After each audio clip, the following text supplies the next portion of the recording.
Welcome to Extra Pure. This is an optional unit from the Further Mathematics A-Level course for the MEI specification.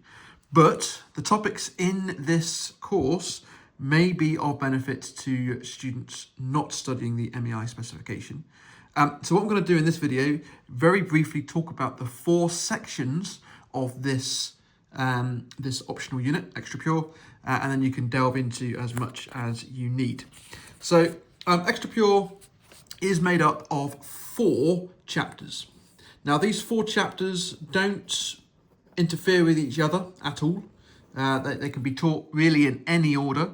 They all do build on A-level mathematics and a little bit of further mathematics as well. So you will need to have that grounding to access some of this. But the 4 chapters are as follows. The first one is called Further Matrices. And we build on the content taught in the A-Level Further Mathematics Core Pure section, which is the compulsory part of the course. And we go a little bit deeper. So with this chapter, we mainly focus on eigenvectors and eigenvalues of a matrix. And we look at what they are, what they mean, how to calculate them in 2 dimensions and in 3 dimensions. We use those to diagonalize the matrix.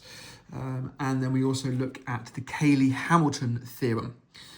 So that's all taught in this first chapter. And each of these chapters are going to be approximately 10 videos in length. So that's the first one. The second one is called Recurrence Relations. Now you have met recurrence relations already. Recurrence relations are relationships where you have a term in a sequence is defined in terms of previous terms. So, for example, we might have the next term in the sequence, an plus 1, is equal to some multiple of the previous term. Or maybe we'll have the next term in the sequence is the sum of the previous 2 terms. So an plus 1 equals an plus an minus 1. And this is a very famous sequence called the Fibonacci sequence. So we look at solving these recurrence relations. And what a solution to a recurrence relation looks like is rather than a term in the sequence defined in terms of previous terms, we define it in terms of n. So if you want to calculate the 100th term, you plug in n as 100 rather than calculating the previous 99 terms. So we look at methods to solve linear recurrence relations. As I said, we do look at Fibonacci and we do solve that one as well, which is quite cool.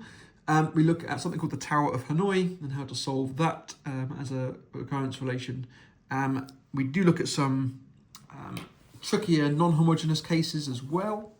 There's a lot of overlap with something called differential equations from the second year core pure content. So you'll see a little bit of content that crosses over those 2. The methods are analogous.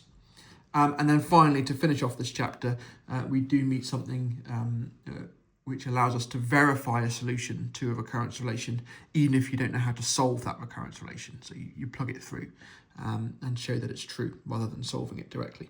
So that's that chapter there. The third chapter is groups or group theory. This has no prior requirement for any group knowledge. So we start right from the ground up. We define what a group is. We build on the group axioms. We look at types of groups, so symmetry groups, cyclic groups, etc. We look at the orders of groups. We look at isomorphisms of groups. We look at subgroups, and we consider Lagrange's theorem.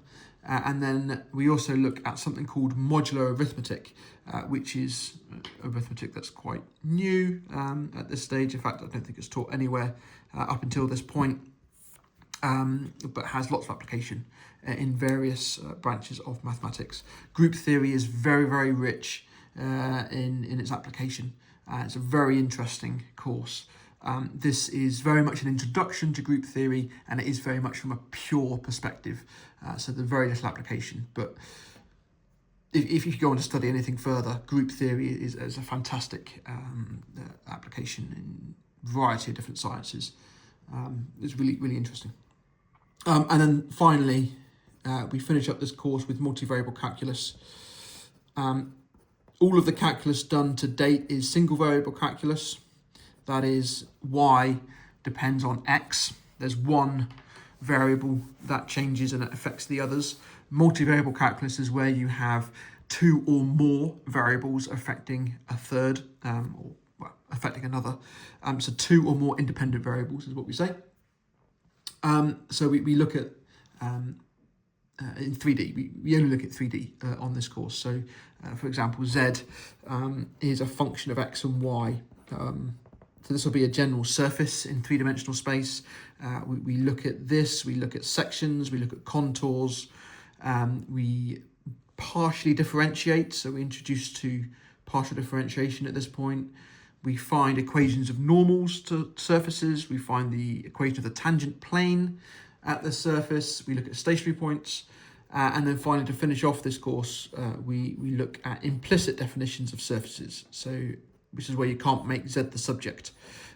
So G is a function of X, Y, and Z is equal to 0. And we look at what that looks like and how to find normals and tangents and everything else to go with that. It does build a lot on from vectors, from Core Pure, and obviously a lot of your calculus as well from Core Pure 2.